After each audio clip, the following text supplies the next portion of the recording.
हमारी सबसे बड़ी लड़ाई बाहर की परिस्थितियों से नहीं बल्कि अपने मन के विचारों से होती है। एक छोटा सा नकारात्मक विचार अगर रोका ना जाए तो वह हमारी पूरी किस्मत बदल सकता है। आखिरकार कैसे, आइए जानते हैं इस कहानी के द्वारा। बहुत समय पहले की बात है। पहाड़ों से घिरे एक शांत नगर में अर्जुन नाम का एक युवक रहता था। वह बढ़ई का काम करता था, ईमानदार था, लेकिन किस्मत उसका साथ नहीं दे रही थी। रोज सुबह अपने औजार लेकर काम की तलाश में निकलता।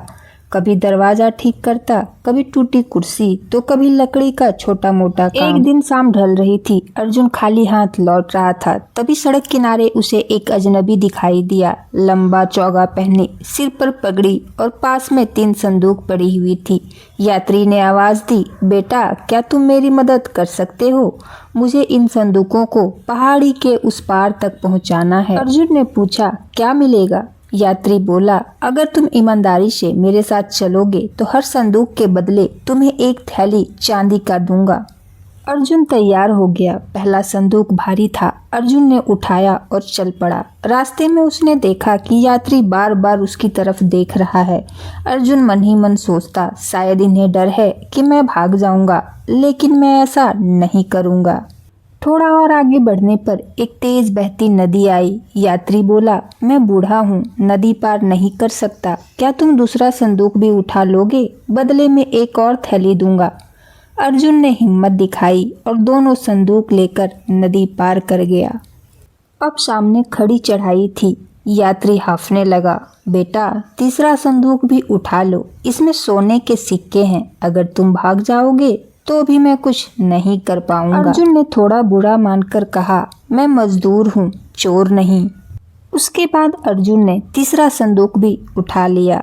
चढ़ाई के बीच अर्जुन के मन में बहुत सारे विचार आने लगे। वो सोचने लगा, अगर मैं ये तीनों संदूक लेकर भाग जाऊं तो इतनी दौलत, मेरी सारी गरीबी खत्म हो जाएगी। विचार धीरे धीरे लालच में बदल गया। उसने पीछे मुड़कर देखा, यात्री बहुत दूर था और अर्जुन ने तेजी से भागना शुरू किया। घर पहुंचकर उसने संदूक खोले, लेकिन अंदर सोना चांदी नहीं, सिर्फ मिट्टी और पत्थर थे। घबराकर उसने आखिरी संदूक में रखी एक चिट्ठी निकाली। उस पर लिखा था, मैं इस राज्य का मंत्री हूँ। राजा के आदेश पर एक ईमानदार युवक की तलाश कर रहा था।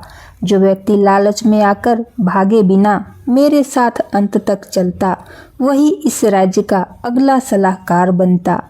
तुम मेहनती थे, लेकिन अपने विचारों पर काबू नहीं रख पाए। अर्जुन के हाथ पैर कांपने लगे। उसे बहुत ज्यादा पछतावा होने लगा। उसे समझ आ गया, असली परीक्षा बोझ उठाने की नहीं बल्कि मन को संभालने की थी। तो ये था मेरा आज का स्टोरी। अगर आप लोगों को मेरी स्टोरी पसंद आती हो तो वीडियो को लाइक और चैनल को सब्सक्राइब जरूर कीजिएगा प्लीज। मिलती हूँ दूसरी वीडियो में, तब तक के लिए बाय बाय।